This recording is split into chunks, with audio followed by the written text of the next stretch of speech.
Anakapalli Pisinikada panchayat BRT కాలనీలో 1976లో దళితులకు ఇచ్చిన భూములకు సంబంధించి మస్తాన్ అనే వ్యక్తి రాజకీయ రంగు పులుముతూ బ్లాక్మెయిలింగ్కు పాల్పడుతూ అందరినీ భయభ్రాంతులకు గురి చేస్తున్నాడని బాధితులు మీడియా ముందు తన ఘోడను వెళ్లబుచ్చారు.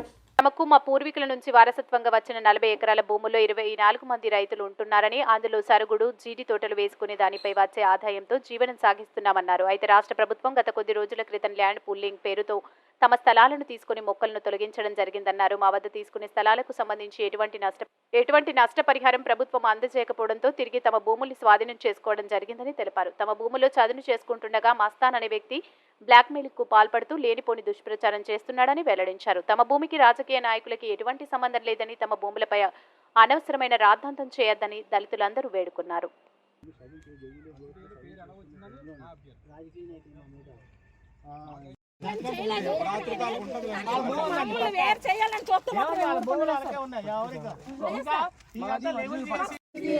పోరాడి తీర్థం జై భీమ్ జై జై భూములు దళితుల భూములు జై భీమ్ జై భీమ్ జై భీమ్ జోహార్. ఇబ్బంది లేదు, మీ భూములు మీ దగ్గర ఉన్న మిమ్మల్ని ఎవరు ఏం చేసేవాళ్ళు లేరని కూడా రాష్ట్ర సంఘం మాకు భరోసా ఇచ్చింది, జిల్లా సంఘం కూడా భరోసా ఇచ్చింది. జిల్లా సంఘం బొడ్డి కళ్యాణరావు గారు వీళ్ళందరూ మాకు భరోసా ఇచ్చారు. 2 సెంట్లు 3 సెంట్లు ఎవరు రావట్లేదు, అదే నెంబరు అదే భూములు మొత్తం అన్నింటిలో భూములు ఒకరు ఉంటున్నారు సార్. అక్కడ పట్టాల మీద ఏమొచ్చి వాళ్ళ తాలే పాత రికార్డుకి ఎక్కడ సంబంధం లేదు. ఇది ఉందని మాకు తెలియదు. నేను మొన్న ఆర్టీఏ పెట్టుకొని రికార్డు మొత్తం తీసుకున్నాను. ఇప్పుడు ఇక్కడ కలెక్టర్ గారు పెట్టారు, ఎంఆర్ఓ గారు పెట్టారు, విఆర్ఓ సైన్ పెట్టారు. ఈ రికార్డు దేనికి? ఇది ఓకే, ఇందులో పేర్లు మా దళితుల తరపు నుంచి మీకు అందరికీ జై భీములు అండి. మేము 24 రైతులు అండి. కసింకోట అండి మాది. మాకు ఇక్కడ పిసినిగాడలో ఇచ్చారండి. ఆ రోజుల్లో 70 ఓట్ల శ్రీమతి ఇందిరాగాంధీ టైంలో కోడిగడ్డ గోవిందరావు గారు ఆధ్వర్యం ఎమ్మెల్యేగా ఉన్న టైంలో మాకు ఇచ్చారండి ల్యాండ్స్. మా తాతల పేర్లు తండ్రుల పేర్లు ఇచ్చారండి. ఈరోజు ఆ ల్యాండ్స్ని మేము దున్నుకొని అన్నీ చేసుకుంటున్నామండి. చేసుకొని ఇవాళ సాగు చేసుకుంటున్నామండి. సాగు చేసుకొని జీవిస్తున్నామండి. మాకు దయచేసి మాత్రం కొంతమంది కావాలని మా 80 ఎకరాలని లేదా 60 ఎకరాలని వాళ్ళు ఇలా లేదు కబ్జా చేశారు భూములని విపరీతంగా మా మీద లేనిపోయిన అభాండాలు వేస్తున్నారు. మాకు పక్క రికార్డుతో వాటితో మేము ఉన్నామండి. మాకు ప్రతి పట్ట ఆఖరికి పాస్ పుస్తకాలు పొందామండి. కొన్నింటికి కొన్నింటికి పాస్ పుస్తకాలు ఉన్నాయండి, కొన్నింటికి పట్టాలు ఉన్నాయండి. ఈ పట్టాల ప్రకారంగానే మేము భూములు సాగు చేసుకుంటాం. అలాగే ఆ మధ్య కాలంలో ల్యాండ్ పూలింగ్ ల్యాండ్ తీసుకున్నారండి. ల్యాండ్ తీసుకొని ఈ తోటలో గేట్లన్నీ పడగొట్టేశారండి. పడగొట్టేసి మాకు అలా వదిలేశారండి. వదిలేస్తే ఈరోజు మేము వాటిని ఆ గొయ్యలు గీలన్నీ లెవెల్ చేసుకుంటున్నామండి. లెవెల్ చేసుకొని మేము అన్నీ రెడీ అవ్వబోతరికి ఈ రాజకీయ నాయకులు మా మీద లేనిపోని ఎంత రాజకీయం అంతా పులిమేస్తున్నారు. కానీ ఏ రాజకీయ నాయకులకి ఎవరికి ఎటువంటి సంబంధం లేదండి. ఇందులోనూ మేము స్వతహాగానే భూమి చదువు చేసుకొని మొక్కలు వేసుకుందాం అనుకుంటున్నామండి. మాకు కొంతమంది కావాలని గొడవలు పెడుతున్నారండి.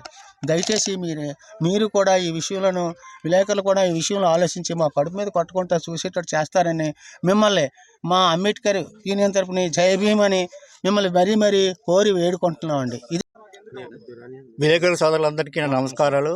ఇది కసింకోటకి సంబంధించిన దళితుల భూమి. ఇది పిసినిగడ రెవెన్యూ వస్తుంది. దీంట్లోని 40 ఎకరాలు కసింకోటకి సంబంధించిన దళితులకి అప్పుడు 1970లో గవర్నమెంట్ ఇవ్వడం జరిగింది. మా తాతలకి ఇచ్చారు. తాతలు చనిపోయారు, మా తండ్రులు కూడా చనిపోయారు. ఇప్పుడు వారసుల కింద మేము ఈ భూమిని సాగు చేసుకుంటున్నాము. సాగు చేసుకుంటుంటే పత్రికల్లోని 80 ఎకరాలు ఉన్నాయి, 70 ఎకరాలు ఉన్నాయి అని తప్పుడు ప్రకటనలు, తప్పుడు న్యూస్ వస్తుంది. దాన్ని ఖండిస్తున్నాము. దయచేసి మా పట్టలు కొట్టద్దు. మా తల్లిదండ్రులు తినలేదు, మా తాతలు తినలేదు, మమ్మల్నైనా ఏదో తినేవ్వండి కడుపు నిండా. అంతే తప్ప దీన్ని రాజకీయం చేసి వాళ్ళు కబ్జా చేశారు, వీరు కబ్జా చేశారు అలాంటివి అనడం చాలా తప్పు. అది దయచేసి విలేకరులు అందరూ ఇది గమనిస్తారని కోరుకుంటాం. ఎంతమంది ఉన్నారు రైతులు? ఇందులో 24 మంది లబ్ధిదారులు అండి. వారసులు పెరిగారు. ఎవరెవరికి ఇక్కడ పట్టాలు ఇచ్చారు? ఇక్కడ మొత్తం అందరూ దళితులేనండి. బయట వాళ్ళు ఎవరు లేరు. బయట వాళ్ళు కావాలని మస్తారని ఒక డాన్ వస్తున్నాడు. అతను కొంచెం ఎక్స్ట్రాలు చేస్తున్నాడు. అతనికి ఇందులో సంబంధమే లేదు. ఇదంతా కసింకోట ఎస్సీలకి సంబంధించింది ల్యాండ్. మస్తారనే వ్యక్తి ఎక్కడ ఉంటాడు? ఆయన బీఆర్టీ కాలనీ దగ్గర ఉంటారండి. ఏంటంటున్నారు ఆయన? ఒక కంప్లైంట్ పెడతాను, ఆర్టీ యాక్ట్ పెడతాను అని అంటున్నాడండి. పెట్టుకోమని చెప్పి ఆయన మీద ఆల్రెడీ మేము రూరల్ పోలీస్ స్టేషన్ కంప్లైంట్ ఇవ్వడం కూడా జరిగింది.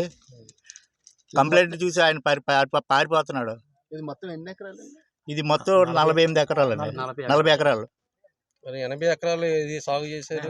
అది ఫేక్ న్యూస్ అండి. అది మాకున్నది 40 ఎకరాలు. కాకపోతే పక్కా డాక్యుమెంట్లతో మీకు చూపిస్తాము. మాకు ఎంత ఉన్నది ఎంత పక్కా డాక్యుమెంట్లతో ఉంటుంది.